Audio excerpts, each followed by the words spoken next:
대우마리나 재건축 상가 쪼개기 해법을 찾아라.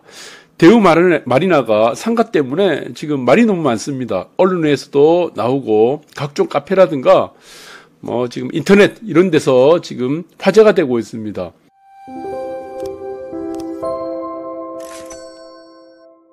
재건축에 있어서 가장 중요한 것은 무엇이냐? 이게 사실 왕도가 없습니다.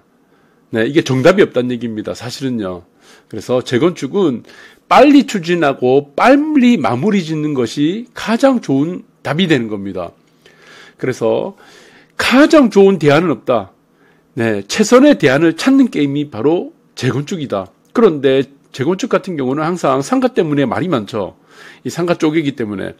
재개발 같은 경우는 상가 쪼개기를 했다가 현금 청산 당할 수가 있기 때문에 상가를 잘 쪼개지 않습니다. 내가 손해가 되기 때문에 쪼개지지 않는데 재건축 같은 경우는 상가 동의율이 있기 때문에 해당 건물에 50% 동의율을 받아야 되기 때문에 이 동의율을 가지고 무기로 삼는다. 그것을 아파트 입주권으로 달라는 무기로 삼기 때문에 이것이 항상 문제가 되고 있다. 이렇게 보시면 될 것 같습니다. 자, 그래서 대우마리나 보니까 지금 상가에 지금 쪼개기를 많이 했습니다. 사실은 구분 등기되어 있는 것을 이미 구분 등기된 것을 나눠 판 것밖에 없습니다. 그런데 이것이 아파트 입주권을 주지 않는다 이렇게 플래카드를 걸어놨는데 이게 굉장히 잘못된 겁니다. 이렇게 하면 안 돼요. 지금 이거 아파트에서 대우마리나 아파트에서 이거 입주자 대표에서 했는지 모르겠는데 이렇게 하시면 절대 안 됩니다. 자, 이것 때문에 나중에 재건축이 안 될 수가 있습니다. 자, 재건축이 안 되면 어떻게 되겠습니까? 시간만 계속 길어지고 소유주들이 피해를 입는다는 겁니다. 이건 합리적인 대안을 찾아야 된다는 거죠. 합리적 대안. 이것을 찾아야지 무턱대고 지금 무조건 상가 쪽과 싸움을 만든다. 서로 적을 만들 필요는 없다는 겁니다. 그래서 이 상가를 보니까 지금 위에 올려놨죠. 해당 상가가 이쪽에 있습니다. 지금. 그래서 이거는 대우마리나 1차, 2차 통합으로 번지는 똑같고 이게 지금 상가도 상가동이 있고 2차 상가동이 있습니다. 1차 상가동에 지하에 쪼개놨는데 자, 이거 빨리 떼야 됩니다. 이거. 지금 이거 잘 모르는 분들이 자꾸 이거를 이 재건축에 관여를 하다 보면은 산으로 갈 수 있다. 그래서 재건축 왕도가 없지만 가장 베스트 안이 뭡니까? 가장 빨리 가는 길을 선택해야 된다는 것이다.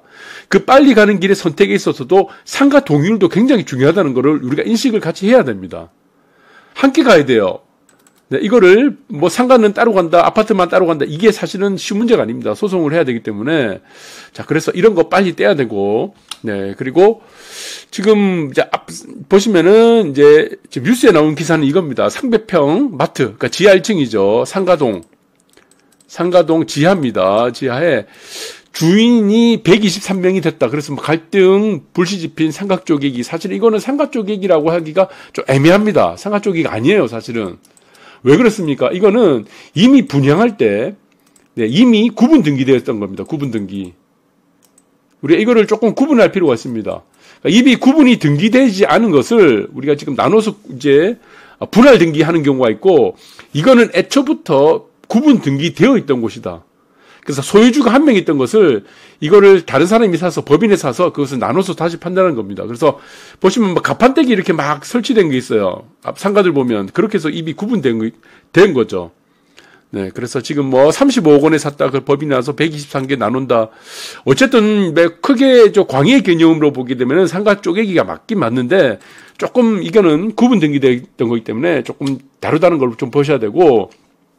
그리고 여기는 지금 이제 건축물 대장입니다. 연면적 나오고 중요한 것은 주구조 철근 콘크리트 주용도 보시면은 2종 근린생활시설 1종하고 2종인데 2종하고 1종하고 다릅니다.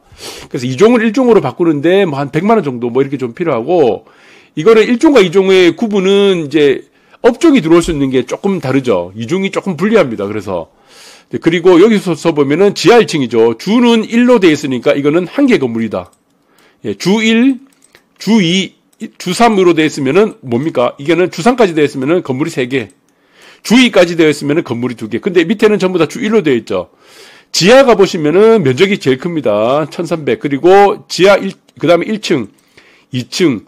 근데 2층이 1층보다는 면적이 좀 크고 당연하겠죠. 그 다음에 지하보다는 면적이 좀 작다. 이게 지금 건축물 대장이고 대우마리나 상가동입니다. 그리고 이 구조가 어떻게 되어 있는가 보시면은 이전에 지금 이거를 매각하기 전에 법인에 35억 원에 매각하기 전에는 이런 마트가 있었다고 합니다. 네, 지금 마트가 있었고, 이거 보시면은 이미 구분되어 있죠, 구분. 그러니까 이 말이 뭐냐면은 이전에 대우건설에서 이거를 이제 건설을 했습니다. 대우마리나라고. 그게 정말 80년도만 막 그때 막 공사를 했던 걸 기억나요. 그때 제 아시는 분이 이거를 건설 쪽에 이걸 담당했던 분인 걸로 아는데, 그래서 어쨌든 이거를 만들 때 어떻게 했습니까? 이거를 쪼개서 지금 나눠 팔았다는 겁니다. 그러니까 건설사에 무엇 때문에 이렇게 만들었습니까? 이익이죠. 네, 예전에 80년대, 90년대 보면 큰 상가는 대충 이렇게 만들었죠.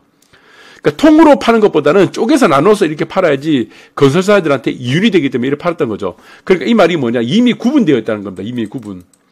그러니까 구분 등기를 하려고 한 게 아니고 이미 구분 등기가 되어 있는 지금 지하다. 그래서 이거를 전체 한 명의 소유주가 들고 있다가 이거를 이제 이거를 마트로 쓰다가 그다음에 이거를 35억에 팔았는 거를 이 법인이 다시 이제 123개로 쪼개고 있다는 겁니다. 그 내용이죠. 자, 그 내용이다. 이렇게 보시면 되고, 그래서 이거는 지금 보시면은, 내용은 보시면 될 것 같아요. 언론에 많이 나왔으니까 35억 원에 매입하고, 그 다음에 이른바 상가 쪼개기, 이래서 지금 호실당 2억 2,500만에 참 매각한다. 이런 내용이죠. 그래서 지금, 여기서 보시면은, 이제, 총 대우만이나 상가, 그러니까 2차 상가 아니고 1차 상가만 봤을 때는 176개 정도 됩니다. 이게 176개인데, 176개가 더 될 것 같은데요. 이거 보면. 네, 이거 그리고 진짜 쪼개기 할 수도 있기 때문에 자, 어디까지 늘어날지는 잘 모르겠습니다. 그래서 이것이 만약 지금 상가와 아파트와 상가를 분리해서 재건축한다. 이게 또 쉽지 않은 문제죠. 실질적으로 이렇게 된 경우가 거의 없습니다. 왜 그렇습니까? 공유물 분할 소송을 해야 됩니다. 그러니까 상가가 어떻습니까? 아파트가 지분을 갖고 있습니다. 상가 보시면 1% 이렇게 지분이 갖고 있어요. 아파트에서. 그러니까 하나의 건물이 돼 있죠. 그래서 1개동, 2개동, 3개동, 조그만 게 상가, 1, 2, 3, 4. 4동이 상가가 되는 겁니다. 그런데 이거는 어떻습니까? 전체 동의율이 75%인데 각 동마다 50%를 동의를 받아야 됩니다. 50%, 50%. 그럼 상가도 남았죠. 상가도 동의율을 50% 받아야 되죠. 그러면 상가 쪽에서는 어떻게 대응을 하겠습니까? 입주권 달라는 거죠. 아파트 입주권을 줘야지 우리가 동의율 50% 맞춰주겠다. 이거를 무기로 쓰겠다는 겁니다. 그런데 처음부터 지금 아파트에서는 이렇게 지금 각을 세워서 등을 질 필요가 없다는 겁니다. 이거. 네. 그래서 이거를 잘 머리를 맞대서 협의를 하면 되겠죠. 그 협의하는 방법도 여러분들이 좀 생각을 하셔야 될 건데, 일단 지금 구분 등기되어 있는 걸 한번 보겠습니다. 이게 지금, 네, 여기 있습니다. 네, 여기 우동 1388-4. 네, 있죠. 이게 상가동. 이게 대우마리나입니다. 밑으로 보시면은 1층부터 나와 있습니다. 이게. 그런데 이게 19번까지 있어요. 네, 19번. 여기 보시면은 19번이라 되어 있죠. 이 말이 뭐죠? 이게 총 10개입니다. 10개. 10개인데 19까지 됐으니까 이거는 구분을 쪼개서 할 수 있는 게 최소 190개는 할 수 있다는 겁니다. 그 소유주가 더 늘어난다는 얘기죠. 그래서 이거는 1번은 1페이지는 1층이고 2페이지도 1층일 것 같고 그다음에 5번을 한번 볼게요. 5페이지 보니까 보시니까 2층이죠. 6페이지를 보니까 여기서부터는 이제 지하가 나옵니다. 지하가 여기 나오죠. 지하 1층, 지하 1호, 2호, 3호 이렇게 다 되어 있다는 겁니다. 네, 이렇게 다 구분이 되어 있는데 이게 어디까지 가느냐? 그러니까 이게 140개까지 간다는 겁니다. 지하 1층만 구분 등기된 거를 쪼갤 수 있는 게. 자, 그래서 이게 보시면 한번 볼게요. 이게 소유주가 누군가. 주식회사 이거 돼 있죠. 그러니까 이게 다 지금 네. 구분으로 다 되어 있고 이거를 한 명이 다 샀다는 얘기입니다. 이걸 쪼개서 판다는 얘기죠. 자, 그래서 지금 계속 보면은 지금 계속 이거네. 똑같은 안 팔렸네요, 아직. 이거는 소유주가 팔렸네요. 소유주 이름이 바뀌었죠. 지금까 지하 1층 밑에 보시면은 지하 1층 47호는 박머시기한테 지금 팔렸다. 이제 이미 소유권이 넘어가는 거다. 이렇게 보시면 될 것 같아요. 그래서 이게 여기가 지금 3평입니까? 네, 아마 지금 얘기 나누는 거로 3평 정도가 있다고 하는데, 그럼 이제 해답을 찾아야 되잖아요, 해답. 해답을 어떻게 찾으면 됩니까? 소송도 안 된다고 하는데. 예, 이 상가가 중간에 있기 때문에 좀 애매합니다. 그러면은 이 기준을 봐야 됩니다, 우리가. 네, 이거 도시및 주거환경정비법, 도정법이라고 하죠. 자, 재건축은 도정법에 의해서 지금 절차 사업입니다, 절차 사업. 네, 이 절차를 지켜야 되는 거죠. 네, 그러면은 이 절차대로 하면 됩니다. 74조 1항에 따른 관리처분 계획 내용을 이걸로 보시면 된다는 거죠. 그래서 2번을 보시면 지나치게 좁거나 넓은 토지 또는 건축물을 건축물은 넓히거나 좁혀 대지 또는 건축물의 적정 규모가 되도록 한다. 이거 3번을 보시기 바랍니다. 3번. 너무 좁은 토지 또는 건축물이나 정부구역 지정 후 분할된 토지를 취득한 자에게는 현금을 청산할 수 있다. 그러니까 구역이 지정된 이후에 분할된 토지를 취득한 자에게는 현금을 청산할 수 있다고. 그 다음에 또 뭡니까? 너무 좁은 토지는 건축물이나, 그러니까 너무 좁은 토지죠. 지금 보시면 3평이다 그러면은 이거를 지금 보시면 대지권 비율이라는 게 몇 평 정도 되겠습니까? 한 평이라도 되겠습니까? 한 평 정도 되겠네요. 뭐 연면적을 대충 보니까 그 정도 될 것 같아요. 한 평 정도. 그럼 이거 너무 좁은 면적이죠. 그러면 너무 좁은 토지가 어떤 기준이냐가 이게 문제가 되는 겁니다. 이게 객관성이 없다는 겁니다. 주관적이라는 거죠. 좁다는 것 자체가 주관적이라는 겁니다. 그러면 지금 너무 좁다. 너희들은 3평은 좁기 때문에 너희들은 현금 청산할 거라고 하고 너희들은 같이 못할 거야. 미리 못 박으면 어떻게 하겠습니까? 상가 쪽에서 동의를 안 나온다는 겁니다. 그러면 제일 좋은 방법이 두 가지가 있습니다. 좋은 방법은 여러분들 보시면 아시겠지만 다 알겠죠. 전환율을 쓰는 겁니다. 전환율. 우리가 지금 보시면은 정관을 만들 때 전환율이라고 있습니다. 상가 전환율. 이거는 뭐 0.5%를 놓든가 아니면 0.3을 놓든가 아니면 0.1을 놓든가 하는데 이 방식을 요즘에 안 씁니다. 전환율을 쓰지 않죠. 그럼 어떤 방식을 씁니까? 네. 권리가액 기준으로 나중에 만들면 됩니다. 권리가액. 그래, 너희들도 충분하게 아파트 입주권 줄게. 그 대신 조건을 달자. 서로가 우리가 피해볼 수는 없으니까. 자, 결국에는 소유주가 많아지게 되면 아파트 소유주들도 조합원들도 나중에 피해를 보고 상가 조합원들도 결국 다 피해를 본다는 겁니다. 네. 가치가 떨어지기 때문에. 네. 일반 분양이 안 나오잖아요. 그럼 어떤 기준으로 하면 됩니까? 권리가의 기준으로 하자는 겁니다. 어떤 기준? 이거 정관에 만들면 되죠. 정관에 넣으면 됩니다. 표준 정관을 만들어 놓고 거기서 삽입을 하면 돼요. 어떤 기준입니까? 이거를 최소 분양 면적으로 하면 된다는 겁니다. 최소 분양 면적. 최소 분양 면적의 분양가, 가격이죠. 자, 이 권리가액이 이 가격보다는 최소 높아야지 아파트 입주권을 준다는 이 명시를 하면 된다는 겁니다. 그럼 상가 쪽에서 어떻게 하겠습니까? 네, 상가 쪽에서도 자, 이 문제는 충분히 설득을 할 수 있다. 저는 그렇게 보고 있습니다. 우리가 최소 분양 면적 하면 아파트가 24평이 될 수도 있죠. 뭐 지금 보시면 20평이 될 수도 있고 17평이 될 수도 있어요. 예. 이거는 뭐 나중에 뭐 30평이 될 수도 있고 34평이 될 수도 있고.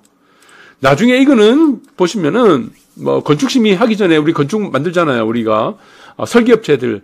그때 지금 구체적으로 안을 만들면 됩니다. 기본 계획, 그다음에 지구 단위 계획할 때 다시 한 번 더 어차피 설계 변경이 계속 되니까. 자, 그래서 이거는 지금 저는 이것이 가장 합리적이라고 보고 있습니다.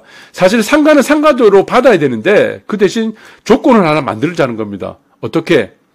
우리 서로 싸우지 말자. 상가들하고 싸우지 말고 그래 상가 그래 좋다. 3평은 너무 무리가 가니까 나중에 너희들도 한번 보자 이겁니다. 일단은 동의를 하고 최소 분양 면적 가격을 너희들이 갖고 있는 권리가액보다 네, 이것이 낫다. 권리가액이 최소 분양 면적보다 높으면은 가격이 분양가보다 높으면은 무조건 입주권을 준다. 이런 식으로 가는 것이 저는 가장 맞다고 본다. 라고 생각합니다. 그래서 저는 아까도 말씀드렸지만 미리부터 이렇게 플래카드를 걸어가지고 이거를 서로 적을 둘 필요가 없다는 것이다. 분쟁의 소지를 만들 필요가 없다. 그럼 어떻게 되겠습니까? 감정 싸움만 되는 겁니다. 감정의 골만 깊어지기 때문에 나중에 정말 협의를 하려고 해도 상가도 마찬가지입니다. 이 입주권을 사신 분들은 뭡니까? 이 아파트가 재건축이 잘 되기를 바라려고 이 상가를 산 겁니다. 네. 그런데 이 상가가 너무 작다는 겁니다. 그럼 어떻게? 서로가 양보하자는 겁니다. 그 양보가 무엇이냐? 권리가액 기준으로 해서 최소 분양 면적, 그 분양가액을 기준으로 해서 권리가액이 높으면은 너희들 무조건 줄게. 자, 이렇게 가는 것이 저는 가장 합리적이다. 저는 그렇게 보고 있습니다. 여러분들 참고해 주시기 바라겠습니다. 감사합니다.